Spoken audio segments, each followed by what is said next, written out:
At tayo po ay nandito na po sa chapter 34 ng Job. At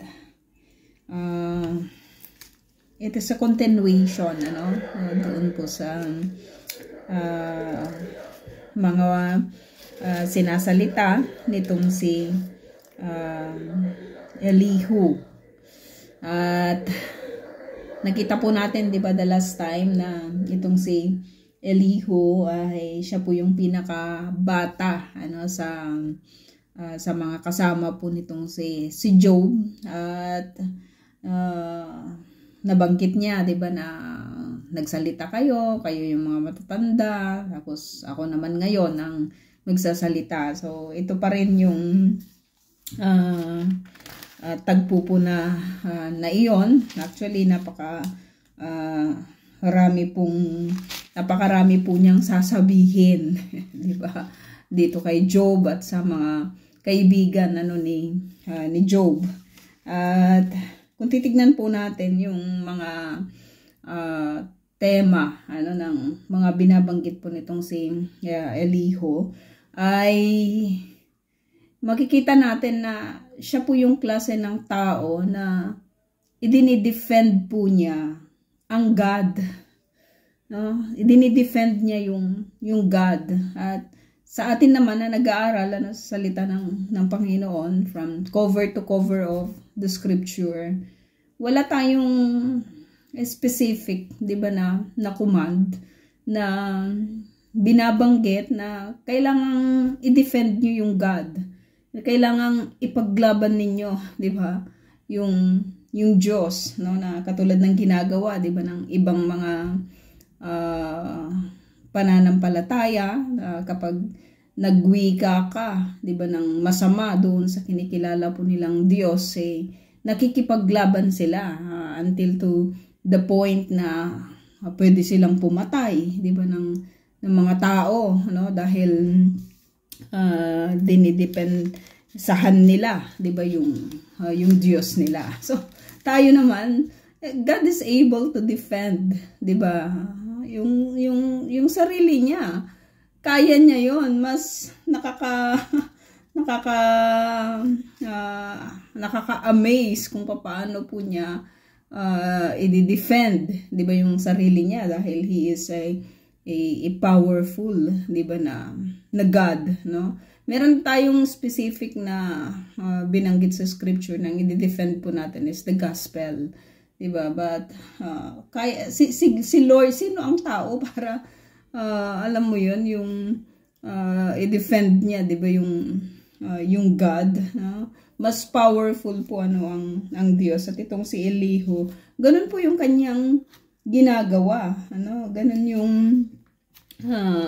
sinasabi po niya dito. At titignan natin as we go on. Sabi dito, verse 1 ng 34, sinabi pa ni Elihu, makinig kayo matatalinong tao, itong sinasabi ko ay pakinggan ninyo. Lang,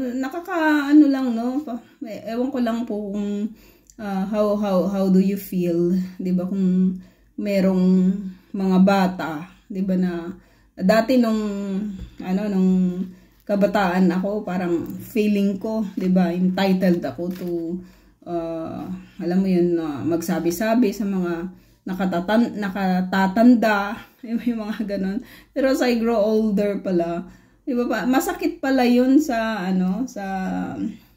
dibdib din, di ba, na yung pagsasabihan ka, di ba, ng mga na feeling ng mga mas bata na mas alam nila, di ba, yung kanilang ginagawa, or mas marunong sila, di ba, sa buhay na ito. Kumbaga parang yung sinasabi ng mga matatanda, di ba, na papunta ka pa lang, pabalik na kami, di ba? Marami kasing itinuturo, di ba, yung experiences, at yun po yung marami sa mga matatanda. Pero tignan natin itong si Elihu, di ba, parang it is a disgrace din, unrespectful, yung mga sinasabi po niya dito. Though may punto naman siya, pero alam mo yun, as we go on, makikita po natin. Sabi dito, how he addressed itong mga kausap niya. Sabi niya, makinig kayo, matatalinong tao. Diba? Parang sinasabi niya na matatalino kayo pero mas matalino ako. Diba? Mas matalino ako kasi kailangang pakinggan ninyo ako. Sabi niya, itong sinasabi ko ay pakinggan ninyo. Ano? Sabi dito, tulad ng masarap na pagkain inyong natikman, salita ng karunungan, naway inyong pakinggan. So, kikita natin na mas itinataas niya yung kanyang sarili. Matatalino kayo, pero itong salita ng karunungan na manggagaling sa akin, inyong pakinggan. No? Kasi nakita ko na yung mga sinasabi ninyo, mga walang mga walang sinasabi niya, walang mga halaga. Diba? Parang itong sasabihin ko, ito yung tama, ito yung may halaga, ito yung may punto, 'di ba, ng karunungan, no? Naway inyong pakinggan. Sabi ito, atin ngang talakayin itong usapin, kung ano ang tama ay ating alamin. Ayon dito kay Job, ay wala siyang sala at katarungan ay pinagkait daw sa kanya, no? So inisa-isa niya, no, yung mga punto na kung saan ay kailangang i-address, no? Sabi dito, bagamat matuwid, itinuring na sinungaling siya at tinadtad ng sugat kahit na walang sala. Tinadtad siya ng sugat kahit walang sala. So narinig lahat ito ni Elihu, di ba, yung mga conversation between Job and his friends na pinagpipilitan ng mga kaibigan nitong si Job na may kasalanan siya. Tapos ito naman si Job, hindi, sabi niya, dinidefend naman niya, di ba, yung kanyang sarili. At itong si Elihu, sinabi niya, pinagpipilitan niya na matuwid siya, itinuring na sinungaling siya, sabi ito, tinadtad ng sugat kahit na walang sala. Tinadtad ng sugat kahit na walang sala. May nakita na ba kayong tulad nitong si Job? Sabi niya, no? Kaunti man ay wala siyang paggalang sa Diyos. Masakit ito sa part ni Job na mapakinggan, no, yung sinasabi ng batang ito, no, kung pwede nating sabihin, no, na iho, di ba? Iho, hinay-hinay ka lang, di ba, sa yung pagsasalita, no? Pero ito yung kanyang sinasabi, di ba? Kaunti man ay wala siyang paggalang sa Diyos. Wala talagang katulad itong si Job, eh. Dahil kung titignan natin yung buhay niya, sinasabi nitong si Elihu, wala siyang paggalang sa Diyos. Kahit kaunti man ay wala siyang paggalang sa Diyos. Panay na masama ang kanyang kasamahan. Nakikisama siya sa mga makasalanan, no? Grabe naman yung kanyang yung kanyang statement dito kay Job. Sinabi niya na walang mabuting idudulot ang paglakad at pagsunod sa nais ng Diyos. Ewan ko kung paano niya ito na nasasabi at kung ano yung mga basehan niya, kung bakit niya ito binanggit, no? Yung alam mo yun, yung pagtingin niya kay Job ay ito, yung mga sinasabi po niya, no? Makinig kayo sa akin, mga taong magagaling. Mga taong magagaling. Ang makapangyarihang Diyos ba'y maaakay sa masamang gawain? Question, no? Masasamang gawain? Ginagantimpalaan niya ang tao ayon sa gawa, ang iginagawad sa kanila ay iyon lamang tama. Ay iyong lamang tama. O, kung titignan natin yung buhay ni Job, sabi niya, hindi tama. Hindi tama yung ginawa niya, no, sa Diyos. Kaya ayan ang nangyari sa kanya. So wala ding pinagkaiba itong si Elihu sa mga kaibigan ni Job, no. Hindi gumagawa ng masama ang Diyos na makapangyarihan.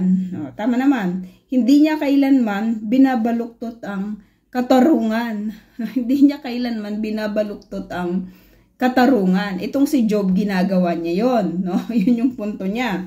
May nagbigay ba sa Diyos ng kapangyarihan? At sinong naghabilin sa kanya nitong sanlibutan? Sinong naghabilin sa kanya nitong sanlibutan, no? May mga question itong ginagawa ni Eliho, no? Kapag binawi ng Diyos ang hininga ng tao, siya'y mamamatay at sa alabok ang kanilang tungo, no? Totoo naman na nakita naman natin, 'di ba, na lahat ng mga namatay bumalik sila, no, sa alabok, no? Kahit alam mo 'yon, yung kahit puntahan, 'di ba, yung mga himlayan ng mga tao, no? Wala na sila doon, no? Natitira na lang yung mga buto. No? Ganun lang yung buhay, 'di ba, ng tao, no? May napanood ako na vlog na, 'di ba, yung pinakasikat na dati yung yung komedyante si Rene Recastas, na parang nakakalungkot yung sinapit, 'di ba, ng buhay niya, no? Kasi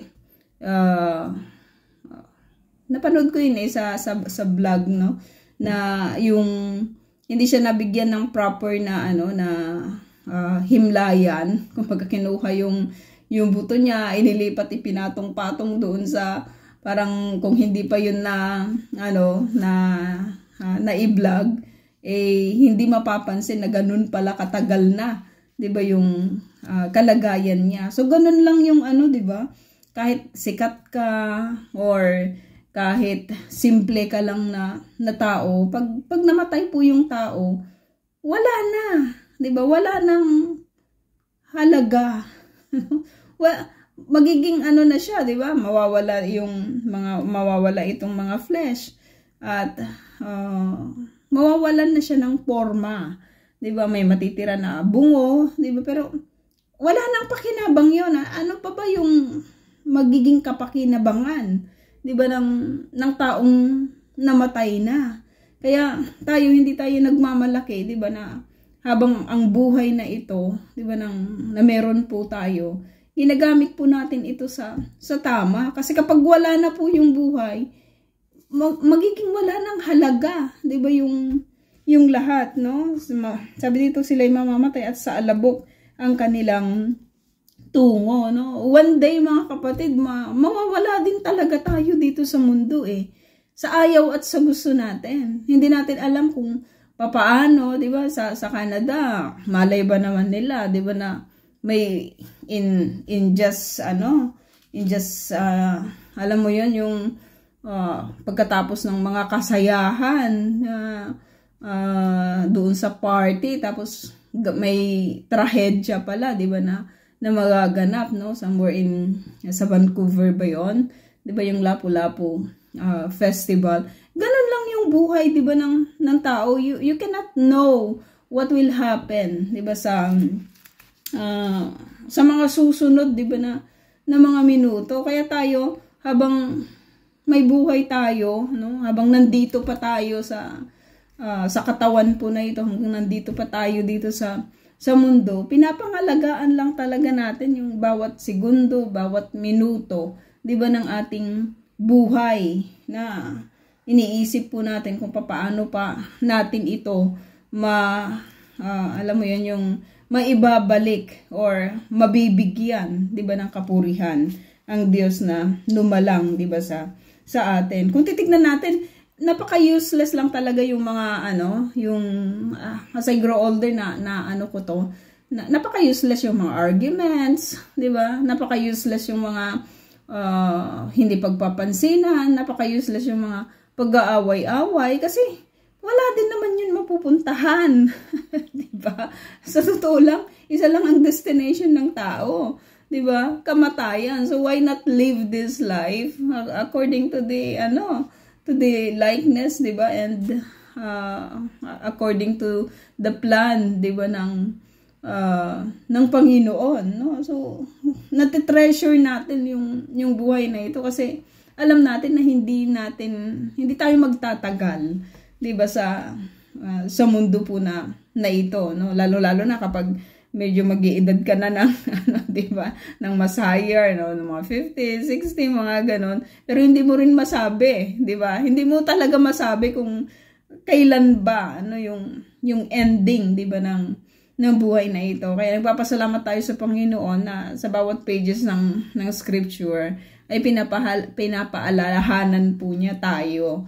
'Di ba na alam mo 'yun, we need to live this life, 'di ba? According doon po sa nais niya. Kung matalino kayo, verse 16, pakinggan ninyo ito, no? Kung matalino kayo, pakinggan ninyo ito. Sabi niya, kung hindi naman kayo matalino, hindi niyo mauunawaan to.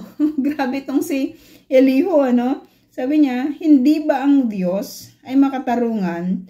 Bakit hinahatulan siya na parang makasalanan? No? Kasi sa nangyayari kay Job, parang sinasabi nitong si Job na, alam mo yon, kasalanan ng Diyos yung nangyari sa kanya dahil sinasabi nitong si Job na wala naman talaga siyang kasalanan.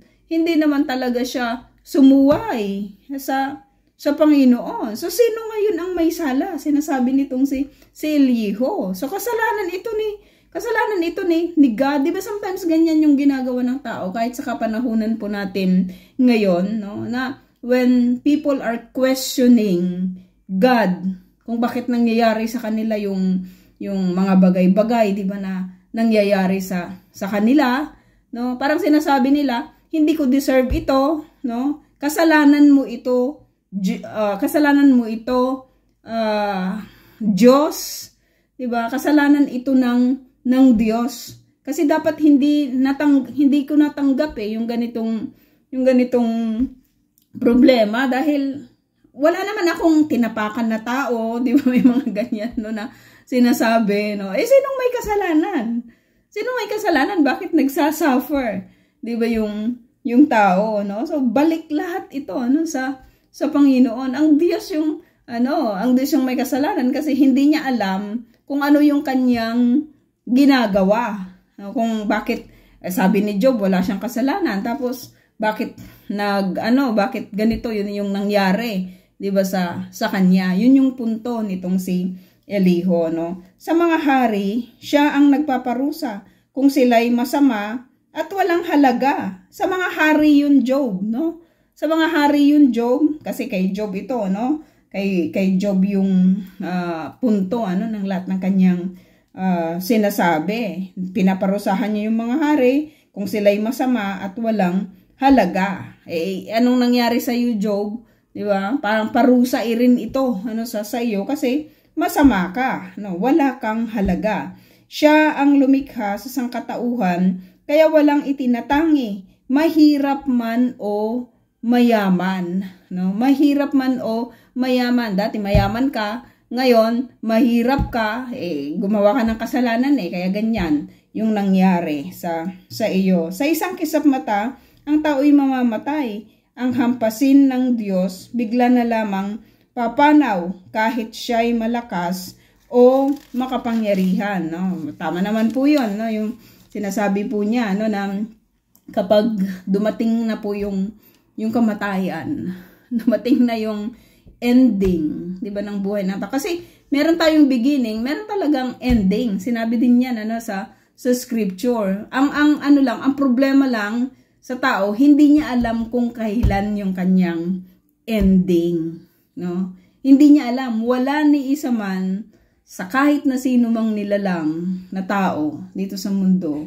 yung alam niya kung kailan siya mag-i-end, no? Wala yun, hindi yun binigay, hindi ibinigay ng Diyos yung ganong capacity, 'di ba, na malaman yung ending, 'di ba, ng buhay ng tao, no? Sabi dito, bawat kilos ng tao ay tinitignan niya. Ang bawat hakbang nito ay dilingid sa kanya.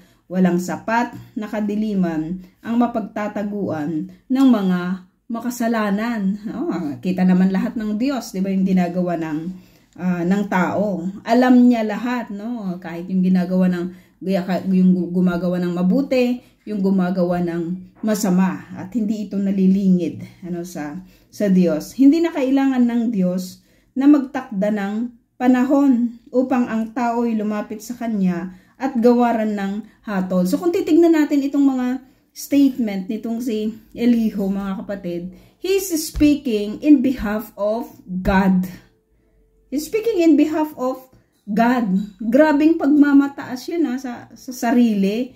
Di ba na, alam mo yon, parang alam na niya lahat yung nangyayari. No? Parang sa maraming mga ganyang mga tao sa kapanahunan po natin ngayon. No? Na parang sila yung kinausap ng Diyos. Di ba sila yung may power. No? Mas alam nila yung lahat. Di ba ng mga desisyon or gagawin, di ba, ng Diyos, no? At sabi dito, hindi na kailangan ng Diyos ang magtakda ng panahon upang ang tao ay lumapit sa Kanya at gawaran ng hatol. Hindi na rin kailangang siya'y mag-imbestiga.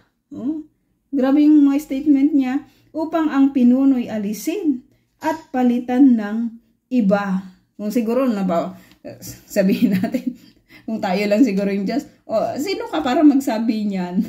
Diba? Pero nakaka-amaze. Sapagkat alam niya ang kanilang mga gawain. Sa gitna ng dilim, sila'y kanyang wawasakin. No?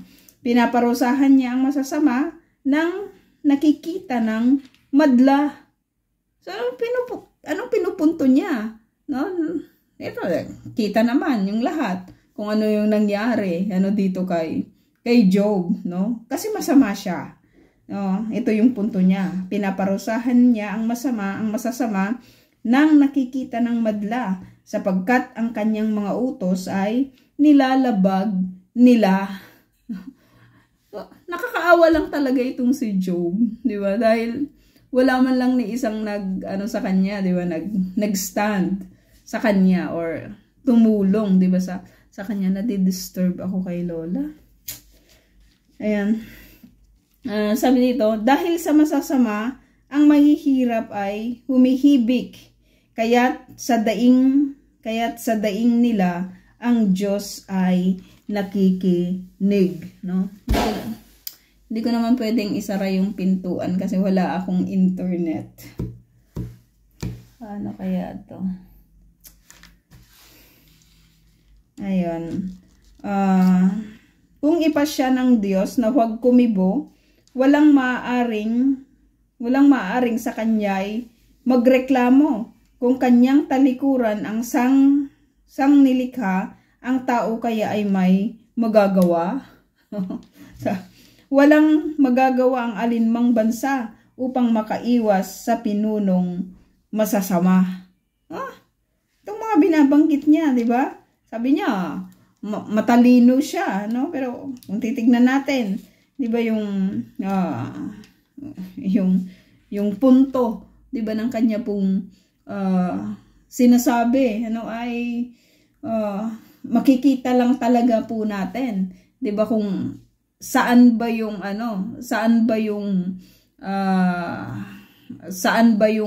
papunta, 'di ba, yung kanya pong sinasabi. Papunta ito sa conviction nitong si Job, no? Sabi ito, Job, no, 31, Job, inamin mo na ba sa Diyos ang iyong kasalanan? Nangako ka na bang titigil sa kasamaan? Grabe, butot balat na yung tao. Di ba? Tapos ganito pa yung sasabihin, no? Hirap na ngayong yung tao. Pero katulad din siya ng mga tatlong kaibigan nitong si Job na pinagdidiinan nila, na talagang may kasalanan itong si Job, no? Sabi ito, hiniling mo na bang sa iyo'y ipaunawa ang lahat ng iyong masasamang gawa? Kasi 'di ba minsan, mga kapatid, no, kapag naka-encounter na po ba tayo ng isang tao na talagang nagdadaan sa napakatinding mga pagsubok, 'di ba, sa buhay po na ito, no? Ano yung una nating maiisip, bakit nangyayari sa kanya? 'Di ba yung mga bagay na ito? Maaring may mga instances din na katulad po tayo ng mga kaibigan at itong si Elieho,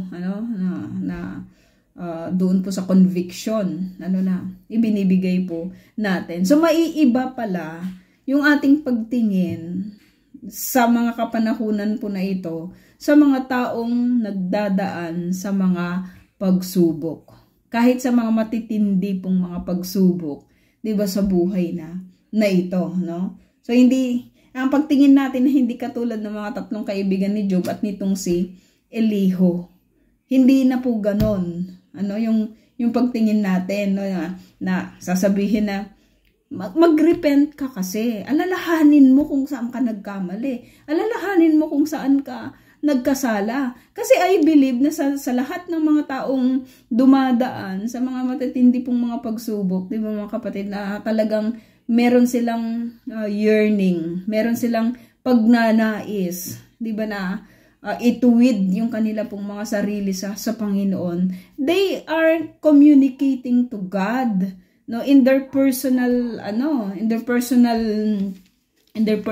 time or yung personal na buhay po nila, no? So yung mga tao, hindi na nila kailangang i-remind pa, 'di ba, sa mga ganitong klase ng mga sitwasyon na nagkasala ka, 'di ba? Marami kang ginawang pagkakamali. Yung conviction, 'di ba, na ibinibigay po nila, hindi po ito nakakatulong, no? Hindi ito nakakatulong, no? Kahit nga sa 'di ba, yung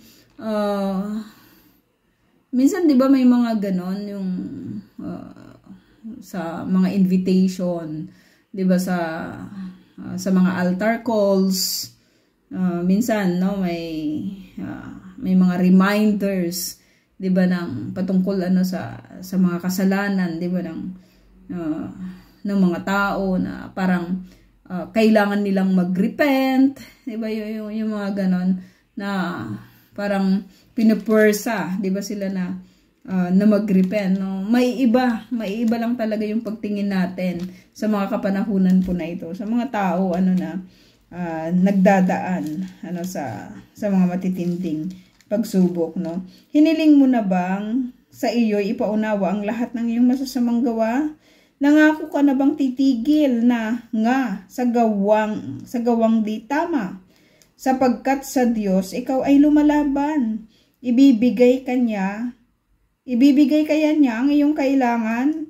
Ikaw ang magsabi ng iyong kapasyahan. Sabihin mong lahat ang iyong nalalaman, no? So directly na na sinasabi po niya ito kay Job, no? At 34, ang taong mayroong taglay na talino ay makikinig sa akin, magsasabi ng ganito. Kung matalino kayo, 'di ba? Makikinig kayo sa akin. Ano ba sinasabi mo? Ano ba yung punto ng sinasabi mo, no? He is defending God and convicting Job. Itong mga statement nitong si Elihu. Ang salita ni Job ay bunga ng kamangmangan. Grabe lang yung sinasabi ng tao na ito, 'di ba? Ang sakit-sakit nito kay sa part ni Job at maging sa atin na nakakaalam, 'di ba, sa kwento na meron itong si Job. At lahat ng sinasabi niya ay walang kabuluhan. Ito na yung sinasabi natin, 'di ba, na yung judgment niya dito kay Job hindi tama, no? Nakaka-excite lang, no, na mapunta po tayo doon sa doon sa mga darating na mga chapters or mga verses na kung saan ang Diyos mismo yung magsasabi, di ba? Kahit dito po sa mga tao po na ito na grabe po yung kanilang conviction dito po kay Job, no, ay ang Lord ang magpapasya, no, nakaka-excite na marating po natin yung tagpo po na iyon, no? At for the meantime, titignan po natin ito, no, itong mga binabanggit ni Elihu, no. Sabi dito, isipin ninyong mabuti ang mga sinasabi niya. Ang mga sagot niya ay sagot ng taong masasama. Grabe yung kanilang conviction lang talaga, no. Ang sagot niya ay sagot ng taong masasama. Kasi parang wala sa capacity itong si Job na magsabi na hindi ako nagkasala. Diba? Wala talaga akong ginawa dahil nga sa nangyari sa buhay niya at sa itsura niya. Diba? Sa kapanahunan po na ito, no? Paano po ba natin ginajudge yung tao? no? Paano ba natin hinuhusgahan ano yung tao, no? Tayong mga mananampalataya, we are commanded, 'di ba, to give the right judgment, 'di ba, sa ating mga kapatid, no, sa pananampalataya, no? Pero yung outside the church, hindi po natin yun sakop dahil ang sa atin lang ay within the family, 'di ba, ng God. Pero yung sa mga unbelievers, hindi po tayo yung magbibigay ng judgment, 'di ba, sa kanila, kundi si Lord mismo, 'di ba, yung magbibigay sa kanila ng judgment, no? Paano natin hinuhusgahan yung ating mga kapatid? paano yung mga assessment po natin na ibinibigay sa kanila? Isipin niyo mabuti ang mga sinasabi niya. Ang mga sagot niya ay sagot ng taong masasama. Dinaragdagan pa niya ng paghihimagsik ang kanyang mga kasalanan. Hinahamak niya ang Diyos sa ating harapan. Hinahamak niya ang Diyos sa ating harapan. So, ganun yung mga binabanggit nitong si Elihu. At kahit dito po sa chapter 35, kahit dito sa chapter 36, no?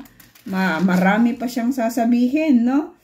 Dito sa 37 at dito sa 38, sasagot po itong si Job, no? At yun po mga kapatid yung ating lesson. At itatype ko na lang po yung ating question, no? Chapter 35 po tayo bukas, Erev Tov po.